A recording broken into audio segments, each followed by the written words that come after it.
Hello everyone, welcome again to Sai cook. इस series में हम कुछ इंपॉर्टेंट टॉपिक डिस्कस कर रहे हैं जिनसे क्वेश्चन आने की संभावना बहुत ज़्यादा है। तो हम आज का टॉपिक देखेंगे जॉइंट्स। ठीक है, अब जॉइंट्स की बात करें तो जॉइंट्स क्या होते हैं, दो बोन के बीच में जो कनेक्शन बनाता है उनको हम जॉइंट बोलते हैं। यानी कि आपस में दो हड्डियां जब जुड़ेगी तो उसको हम क्या बोलेंगे, जॉइंट्स बोलेंगे। अब सबसे पहले हम बात करते हैं टाइप्स ऑफ जॉइंट। तो मेनली जो जॉइंट होते हैं वो 3 टाइप्स के देखने को मिलते हैं। फर्स्ट है फाइब्रस जॉइंट, सेकेंड है कार्टिलीजियस जॉइंट और थर्ड है साइनोवियल जॉइंट। अब अगर हम फाइब्रस जॉइंट की बात करें तो ये क्या है, इमूवेबल जॉइंट है, यानी कि इसमें कोई भी मूवमेंट नहीं होगा। और इसका एग्जांपल क्या है, स्कल, यानी कि जो मानव खोपड़ी होती है, ठीक है, खोपड़ी में कोई मूवमेंट नहीं होता है, वो इमूवेबल होती है। ठीक है, तो उसी को हमने क्या बोला, फाइब्रस जॉइंट बोला। अब सेकेंड वन होता है हमारा कार्टिलेजियस जॉइंट। अब कार्टिलेजियस जॉइंट की बात करें तो स्लाइटली मूवेबल होती है, यानी कि कुछ ही हद तक ये मूवमेंट करेगी, कंप्लीट मूवमेंट नहीं कर पाती है, फ्रीली मूव नहीं कर पाती है। ठीक है, और जो बोन्स होगी वो कार्टिलेज के थ्रू कनेक्ट होंगे। अब इसके एग्जांपल की बात करें तो जो वर्टिब्रास हो गई वो क्या होती है, कार्टिलेजियस जॉइंट का एग्जांपल, क्योंकि उसमें क्या है, कुछ ही हद तक गति होती है या फिर कुछ ही हद तक उसमें मूवमेंट होता है। लास्ट और सबसे इंपॉर्टेंट जॉइंट होता है साइनोवियल जॉइंट। अब साइनोवियल जॉइंट की बात करें तो ये क्या है, कंप्लीटली मूवेबल जॉइंट होता है, यानी कि फ्रीली मूव हो सकता है। और इसमें क्या होता है, साइनोवियल फ्लूइड प्रेजेंट होता है, तभी इसका नाम क्या रखा गया है, साइनोवियल जॉइंट। और इसके एग्जांपल क्या है, नी जॉइंट हो गया, शोल्डर जॉइंट हो गया, एल्बो जॉइंट हो गया। और इन जो ये जॉइंट होते हैं, इनकी जो संधियां होते हैं वहां पे साइनोवियल फ्लूइड प्रेजेंट होता है, जो कि मूवमेंट को फ्रीली मूव करवाता है, यानी कि बोन्स के बीच में फ्रिक्शन कॉज नहीं होने देता। अब अगर हम साइनोवियल जॉइंट की बात करें तो इसके 6 सब क्लासिफिकेशन होती है, जो हम 1 बाय 1 पढ़ेंगे।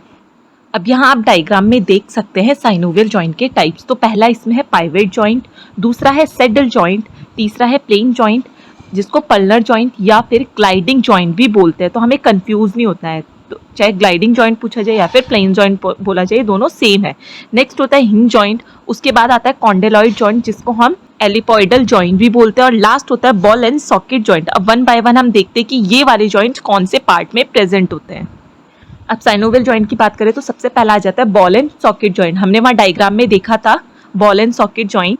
तो आप यहाँ डायग्राम में देख सकते हैं कि एक जो बोन का सेगमेंट है वो क्या है, बॉल जैसा, और दूसरा सॉकेट जैसा है, तभी इसको क्या बोला गया, बॉल एंड सॉकेट जॉइंट। अभी जो बॉल एंड सॉकेट जॉइंट होता है, ये शोल्डर हिप यहाँ पे प्रेजेंट होगा, यानी कि एक गेंद होगा और एक खोखली जैसी संधि होगी जो कि आपस में जुड़ जाएगा, जो कि शोल्डर और हिप में प्रेजेंट होगा। नेक्स्ट बात करते हैं हिंज जॉइंट। अब यहाँ आप डायग्राम में देख सकते हैं हिंज जॉइंट, यानी कि एक क्या है, कैविटी, और दूसरा उसके अंदर अटैच हो रहा है या फिर आर्टिकुलेट हो रहा है, जिसको हमने क्या बोला, हिंज जॉइंट। जो हिंज जॉइंट होता है वो क्या, कुंडे जैसी संरचना होती है, इसलिए उसको क्या बोला, हिंज जॉइंट बोला। और इसके एग्जांपल क्या है, यानी कि कहाँ पे प्रेजेंट होंगे, एल्बो और नी में। नेक्स्ट है पाइवट जॉइंट, जो कि एटलस हो गया, और जो एक्सियल वर्टिब्राए हो गए उनके बीच में प्रेजेंट होता है। ठीक है, नेक्स्ट बात करेंगे हम ग्लाइडिंग जॉइंट, जिसको पल्नर जॉइंट भी बोलते हैं, जो कि व्रिस्ट हो गया और एंकल में प्रेजेंट होगा, यानी कि फिसलने वाली संधि है। आप ये देख सकते हैं प्लेन जॉइंट, तो इसमें क्या होता है, मूवमेंट होता है, यानी कि जो हमारा फीट है वो क्या है, मूवमेंट करता है। ठीक है, वो किसकी वजह से करेगा, प्लेन या फिर ग्लाइडिंग जॉइंट की वजह से। या आप डायग्राम में देख सकते हैं कि जो ग्लाइडिंग प्लेन जॉइंट है वो किस तरह का होगा। नेक्स्ट वन है सैडल जॉइंट, जो कि थंब के जो बेस होता है वहां पे प्रेजेंट होगा, और इसकी संरचना कैसे होगी, काठी की तरह होगी। ठीक है, एक बार हम डायग्राम में देख लेते हैं। तो यहाँ पे आप देख सकते हैं सैडल जॉइंट, ठीक है, जैसे लकड़ी के कुछ खिलौने टाइप के होते हैं, उनमें क्या है, दोनों को आपस में जोड़ा जा सकता है, दोनों का जो स्पेस होता है वो बराबर होता है, उसी को हम क्या बोलते हैं, सैडल जॉइंट बोलते हैं, जो कि हमारे अंगूठों की संधि में प्रेजेंट होता है। और लास्ट होता है इसमें कॉन्डेलॉइड जॉइंट, जो कि मेटाकार्पल और फैलेंजेस के बीच में होता है, यानी कि जो हमारा हाथ है, हथेली है, हथेली में बोन्स होती है, मेटाकार्पल एंड फैलेंजेस, उनके बीच में जो होता है वो कॉन्डेलॉइड जॉइंट प्रेजेंट होता है, जो कि अर्धगोलाकार संधि होती है। आप डायग्राम में देख सकते हैं, आप यहाँ डायग्राम में देख सकते हैं कॉन्डेलॉइड जॉइंट, जो क्या है, अर्धगोलाकार जैसी इसकी संरचना होती है। ठीक है, जो कि मेटाकार्पल और फैलेंजेस के बीच में प्रेजेंट होता है। तो ये तो थे टाइप्स ऑफ साइनोवियल जॉइंट, जो कि आपके एग्जाम में भी पूछा गया है, इमेज बेसिस पे एक क्वेश्चन आया था जिसमें आपसे कुछ जॉइंट्स पूछे गए थे। तो आपको साइनोवियल जॉइंट को अच्छे से पढ़ना है, इससे एक क्वेश्चन इस बार भी बन सकता है, चांसेस है आने के। तो आपको जो ये जॉइंट्स है वो अच्छे से एक बार स्टडी कर।